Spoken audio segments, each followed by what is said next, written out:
So we are going to start chapter number 6, project time management. Last time हमने scope management के ऊपर बात की थी, तो आज के सेशन में हम टाइम मैनेजमेंट पे बात करेंगे।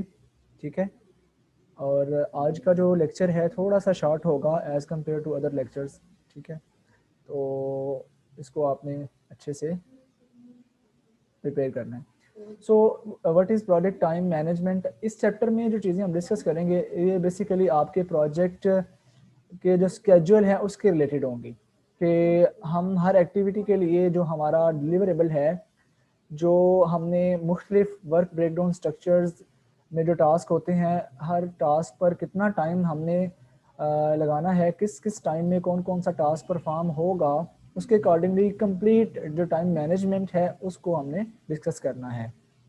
सो इम्पोर्टेंस ऑफ प्रोजेक्ट स्केड्यूल, यानी कि हमारा जो प्रोजेक्ट है उसके लिए स्केड्यूल बनाना हमारे लिए क्यों इम्पोर्टेंट होता है, इसकी क्या इम्पोर्टेंस है, ये यहाँ पर थोड़ी सी पहले चैप्टर के स्टार्ट पे डिस्कस की गई है।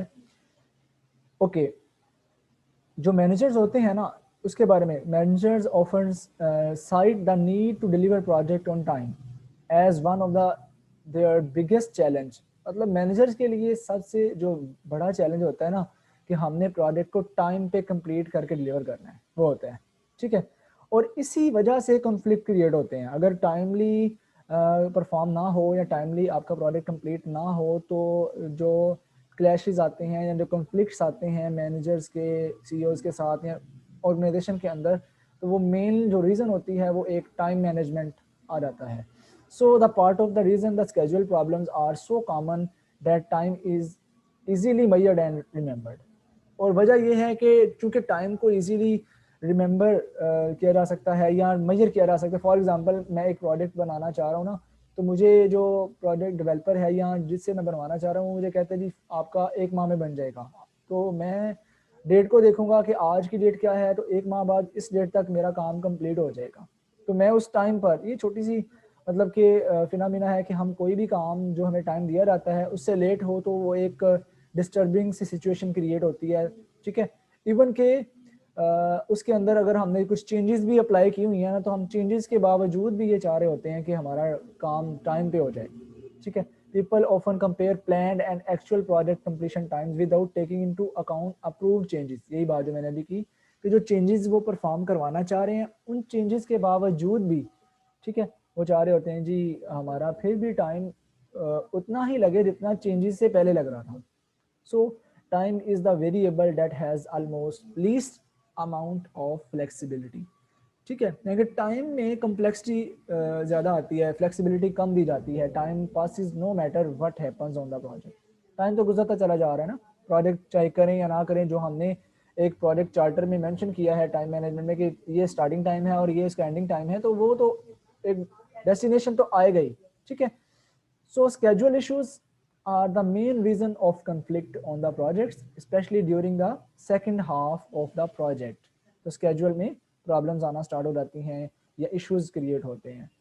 So next हमारे पास है project time management processes। इसके अंदर भी कुछ processes involve होते हैं। वन बाय वन देखते हैं कि वो processes क्या हैं, कि कौन से processes से हम properly time completion के ऊपर management कर सकते हैं। First of all planning schedule management, schedule के रिलेटेड प्लान करना। ठीक है, like determining the policies, procedures and documentation that will used for planning. मतलब कि प्लानिंग के लिए, एग्जीक्यूटिंग के लिए, कंट्रोलिंग के लिए, यानी कि स्केड्यूल की प्लानिंग की बात हो रही है। ठीक है, उसके लिए हम कुछ पॉलिसीज, कुछ प्रोसीजर या कुछ डॉक्यूमेंटेशन करते हैं। और प्लानिंग के बाद जो उसकी मेन आउटपुट हमारे पास आती है, प्रोजेक्ट स्केड्यूल प्लान आ जाता है। Project schedule plan basically document जिसके अंदर हम कंप्लीट प्लानिंग को लेकर चलते हैं। Second process is activity definition. जो हमारे पास वर्क ब्रेकडाउन स्ट्रक्चर होता है ना, उसके अंदर जितने भी टास्क होते हैं, तो हर टास्क को इंडिविजुअली हम एक्टिविटी कह सकते हैं। So identifying the specific activities are task that the project team members and stakeholder must perform. यानी कि टीम मेंबर्स ने जिनके ऊपर काम जरूर करना होता है, to produce the project deliverables. Deliverable कौन सी हैं? जो वर्क ब्रेकडाउन स्ट्रक्चर के टास्क हैं। ठीक है, सो एन एक्टिविटी और task is the element of work normally found in the work breakdown structure. ठीक है, जो ऊपर भी मैंने बात की थी। So that has the expected duration, उसका कोई ना कोई टाइम पीरियड होगा कि कब कंप्लीट होना है, कुछ ना कुछ कास्ट होगी इसके ऊपर या रिसोर्सेज कितने लगेंगे. So the main output for this process are an activity list, activity attributes और माइलस्टोन लिस्ट. तो इस जो प्रोसेस है उसकी आउटपुट्स हमारे पास कुछ यूँ होंगी कि एक्टिविटीज़ कौन कौन सी हैं, उनके एट्रीब्यूट्स क्या हैं, माइलस्टोन लिस्ट कब कंप्लीट होना है उन्होंने, या प्रोजेक्ट मैनेजमेंट प्लान क्या है. ठीक है. सो उसके बाद एक्टिविटी सीक्वेंसिंग आ जाता है. It is another process, activity sequencing, which include identifying and documenting the relationship between project activities. ठीक है. बड़ा कौन सी एक्टिविटी पहले होगी कौन सी बाद में, उसको आइडेंटिफाई करना टाइम के लिहाज से, और किस एक्टिविटी की बेस के ऊपर कौन सी एक्टिविटी परफॉर्म होगी, यानी कि डिपेंडेंसीज कौन कौन सी हैं इनके दौरान. जो इसकी मेन आउटपुट होगी which include the project schedule, network diagram or project documents updates. So activity resource estimating, activity के अंदर यूज होने वाले यानी कि टास्क के अंदर यूज होने वाले रिसोर्सेज का एस्टिमेट लगाना कि उन पे क्या टाइम लगेगा या वो टाइमली मिल जाएंगे या नहीं. So estimating how many resources यानी कि people, equipment, materials a project team should use to perform project activities. ठीक है. प्रोजेक्ट की एक्टिविटीज को परफॉर्म करने के लिए कितने लोग चाहिए, कितना मटेरियल चाहिए, डिवाइसेस, हार्डवेयर, सॉफ्टवेयर, जितने भी रिसोर्सेज होते हैं कितने चाहिए. ठीक है. जो कि मेन आउटपुट इसकी क्या होगी, this of the process are activity resource documents, resource breakdown structure. ठीक है. एंड प्रोजेक्ट डॉक्यूमेंट अपडेट्स, मतलब कि जो डॉक्यूमेंट्स होंगे ना, तो ये जो चीज़ें हम डिस्कस कर रहे हैं इनको डॉक्यूमेंट्स में भी अपडेट करते रहना है डॉक्यूमेंटेशन में. And another is activity duration. Resources के बाद एक्टिविटी का ड्यूरेशन कि कितना टाइम लगेगा उसका एस्टिमेट लगाना एक एक्टिविटी पर. Involve estimating the number of work periods that are needed to complete individual activities. Like एक प्रोजेक्ट है उसके अंदर 5 टास्क हैं सब उसके, तो हर टास्क में जो एक्टिविटी है वो कितने कितने टाइम में कंप्लीट हो रही है, इस चीज़ की जो एस्टिमेशन है एक्टिविटी ड्यूरेशन एस्टिमेट प्रोसेस में आएगी. Schedule development. ओके. स्केड्यूल में क्या होता है जी, स्केड्यूल डेवलपमेंट में हमने कुछ बनाना होता है, कुछ स्केड्यूल क्रिएट करना होता है. लाइक जो हमने लाइक से बात की थी, गैंट चार्ट वगैरह बना लेते हैं हम. ठीक है. बेस लाइन जिसमें बना लेते हैं. So involve the analysing activity sequence, जो सीक्वेंस ऊपर हमने बनाई उसको देखते हुए, ड्यूरेशन को देखते हुए. ठीक है. इन चीज़ों को माइंड में रखते हुए, रिसोर्सेज को, ड्यूरेशन को और सीक्वेंस को, हम एक स्केड्यूल क्रिएट करते हैं जिसकी आउटलाइन क्या होगी, प्रोजेक्ट स्केड्यूल की बेस लाइन या project schedule, schedule data. Maria आज तो खा सर आवाज कट रही है. माइक म्यूट रखें. ओके. सो स्केड्यूल कंट्रोल, स्केड्यूल डेवलपमेंट में बात कर रहा था कि हम जो आउटपुट्स होती हैं like base line, project schedule, schedule data, project calendars, project management plan updates. ठीक है. तो ये चीज़ें इसकी आउटपुट आएगी हमारे पास. उसके बाद हमारे पास है स्केड्यूल कंट्रोल. ठीक है. क्या मेरी आवाज़ कट रही है?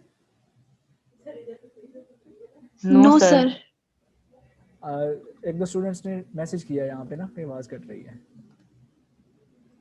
Okay. So schedule control involve the controlling and managing changes. ये देखें लास्ट पे रखा हुआ है कि स्केड्यूल कंट्रोल के दौरान हम जो भी चेंजेस की रिक्वेस्ट आई हुई होंगी उनको मेंटेन करेंगे, उसके अकॉर्डिंगली टाइम को थोड़ा मैनेज करेंगे. ठीक है. Output include work performance information, schedule for cost, change request या प्रोजेक्ट्स मैनेजमेंट प्लान अपडेट्स. तो ये बेसिकली ये सारे के सारे इसके प्रोसेसेस हैं. इन प्रोसेसेस को हमने वन बाय वन डिस्कस करना है इन डिटेल के, इसके अंदर क्या क्या और कैसे कैसे मैनेज करेंगे. ठीक है. तो here is a time management summary, जो मैंने डायग्राम ऐड की है कि हमारे पास टाइम मैनेजमेंट की एक कंप्लीट समरी के प्लानिंग में एक्टिविटी डेफिनेशन. ठीक है. देन उसके बाद activity sequencing, activity resource estimating, duration estimating और उनकी आउटपुट्स यहाँ पर वन बाय वन हमने दिखा दी हैं. सो तो अगर हम इनको वन बाय वन डिस्कस करें, सबसे पहले प्लानिंग स्केड्यूल मैनेजमेंट आता है. प्लानिंग के अंदर हमने ऊपर बात की थी, हमें प्लान करना होता है पूरे स्केड्यूल के बारे में. तो first step in project time management is planning how schedule will be managed throughout the life of the project. तो project schedule goes out of the basic document. सबसे बेसिक डॉक्यूमेंट ये भी होता है स्केड्यूल में. ठीक है. Plan, जो हमारा स्केड्यूल बनाने का मेन डॉक्यूमेंट है वो प्लान करना होता है, जिससे हमने इनिशिएट लेना होता है प्रोजेक्ट के अंदर टाइम कितना लगेगा. So project charter often mention plan, project start and end dates. तो चार्टर में ये मेंशन होता है कि कब प्रोजेक्ट स्टार्ट होगा और कब एंड होगा, which serve as the starting point और मोर डिटेल स्केड्यूल्स। ठीक है, मतलब उसके बाद डिटेल स्केड्यूल स्टार्ट होता है स्टार्टिंग पॉइंट के बाद। सो स्केड्यूल मैनेजमेंट के अंदर क्या क्या चीज़ें होती हैं? Project schedule, model development. पहले हम स्केड्यूल का एक मॉडल बनाते हैं। ज़्यादातर जो प्रोजेक्ट्स होते हैं उसके अंदर पहले एक स्केड्यूल का मॉडल बना लिया जाता है, जिसके अंदर क्या होता है, प्रोजेक्ट की एक्टिविटीज़ मेंशन कर दी जाती हैं, उसका ड्यूरेशन, उसकी डिपेंडेंसीज, ठीक है, planning related information. Then low level of accuracy and unit of measure. तो इस सेक्शन में प्लानिंग के दौरान के हम देखेंगे कि कितना एक्यूरेट स्केड्यूल हमारा बन रहा है, ठीक है, कितना एक्यूरेट है, और इसमें टाइम को मेजर किया जाता है आवर्स के लिहाज से, डेज के लिहाज से, ठीक है, या मंथ के लिहाज से, इस तरह से टाइम को मेजर किया जाता है, कितना टाइम लगेगा। So control threshold, variance threshold such as 10% जो है ना, मार्जिन भी रखा जाता है, ठीक है, यानी कि उसकी परफॉर्मेंस वगैरह को मेजर करने के लिए। So rules for performance measurement, for example if team member are expected to track the percentage of work completed, this section specify how to determine percentage। यानी कि कहीं पर मैनेजर चाह रहा है ना कि मैं देखूं कि कितने % काम हो चुका है, तो इस परफॉर्मेंस को मेजर करने के लिए भी हमारे पास प्लानिंग के अंदर, यानी कि प्लानिंग के अंदर ये चीज़ें, ये मेथड इंक्लूड होंगे, किस तरह से आप मेजर कर सकते हैं। एंड रिपोर्टिंग फॉर्मेट, ठीक है, प्रॉपर जो फॉर्मेट में मतलब कि रिपोर्ट कर दिया जाता है स्केड्यूल को। Process description, schedule management plan also describe how all the schedule management process will be performed, कि आप ये सारा स्केड्यूल कैसे कैसे परफॉर्म कर रहे हैं, ये भी थोड़ा सा उसमें डिस्क्राइब किया जाएगा। तो second phase is activity definition. Activity क्या थी? वर्क ब्रेकडाउन जो स्ट्रक्चर है ना आपका, उसके जो इंडिविजुअल टास्क हैं उनको एक्टिविटी कहा था, उसको डिफाइन करना, वो टास्क है क्या। Project schedules grows out the basic element that initiate a project. Project charter include start and end dates, ठीक है। Scope statement and work breakdown structure help to define what will be done, यानी कि work breakdown structure से पता चल जाएगा और scope statement से कि क्या करना है हमने। सो activity definition involve developing the more detailed work breakdown structure. पहले तो हमने बनाया था वर्क ब्रेकडाउन स्ट्रक्चर, जो कि एक डायग्राम थी जिसमें डिफरेंट ब्रांचेस थी ना टास्क की। अब उन टास्क को आगे डिटेल में बताना, तो बेसिकली ये हमारी वर्क ब्रेकडाउन स्ट्रक्चर की डिटेल होगी। So supporting explanation, explanations to understand all the work to be done so you can develop realistic cost and duration estimate। जब हर एक्टिविटी को डिटेल में डिफाइन कर दिया जाएगा तो वहां से उसकी कॉस्ट की और ड्यूरेशन की एस्टिमेशन इजी हो जाएगी। So the basis for creating the project schedule is derived from 4 time management processes: activity definitions, ठीक है, activity sequencing and activity duration. ये 3 चीजें से हम जो मेन प्रोजेक्ट स्केड्यूल को प्लान कर लेते हैं। उसके बाद हमारे पास एक्टिविटी लिस्ट या एक्टिविटी के एट्रीब्यूट्स, ठीक है। N activity list is a tabulation of activities, मतलब कि टेबल्स की फॉर्म में हम एक्टिविटीज को डिस्प्ले कर देते हैं, ठीक है। इंक्लूडेड द प्रोजेक्ट स्केड्यूल, मतलब स्केड्यूल के लिहाज से जैसे गैंट चार्ट दिखाया गया था कि हर टास्क को लिस्ट की फॉर्म में दिखाया जाता है और आगे पिक्टोरियल फॉर्म में उनका ड्यूरेशन बताया जा रहा होता है कि ये वाली एक्टिविटी पे यहाँ से लेकर इतना टाइम लग रहा है, ठीक है, डेज के लिहाज से, टाइम आवर्स के लिहाज से, सो ऑन। सो इसके अंदर क्या चीज़ें आ जाती हैं जो हम टेबुलर फॉर्म में दिखाएंगे, एक्टिविटी का नेम आ जाता है और उस एक्टिविटी को कोई ना कोई आईडी असाइन की हुई होगी, ठीक है, कि एक्टिविटी का नंबर है या आईडी है, या ब्रीफ डिस्क्रिप्शन उस एक्टिविटी के बारे में बताई गई होगी। सो एट्रीब्यूट, जो भी एक्टिविटी के एट्रीब्यूट्स हैं, provide more information such as predecessors, इससे पहले एक्टिविटी कौन सी थी, या सक्सेसर, या किसके ऊपर ये बेस कर रही थी, या इसकी बेस के ऊपर क्या होगा। लॉजिकल रिलेशनशिप्स, ठीक है, और इस एक्टिविटी के रिलेशनशिप्स क्या है, logical leads and lags, plus minus क्या है इसमें, resource requirements, constraints, imposed dates, कौन सी डेट्स असाइन की जा रही हैं इसको, एंड अजम्पशंस, और हमारे ख्यालात के ये कब कंप्लीट हो जाएगा, इस एक्टिविटी में क्या कुछ हो सकता है, तो ये भी हम इसके अंदर लेके चलेंगे।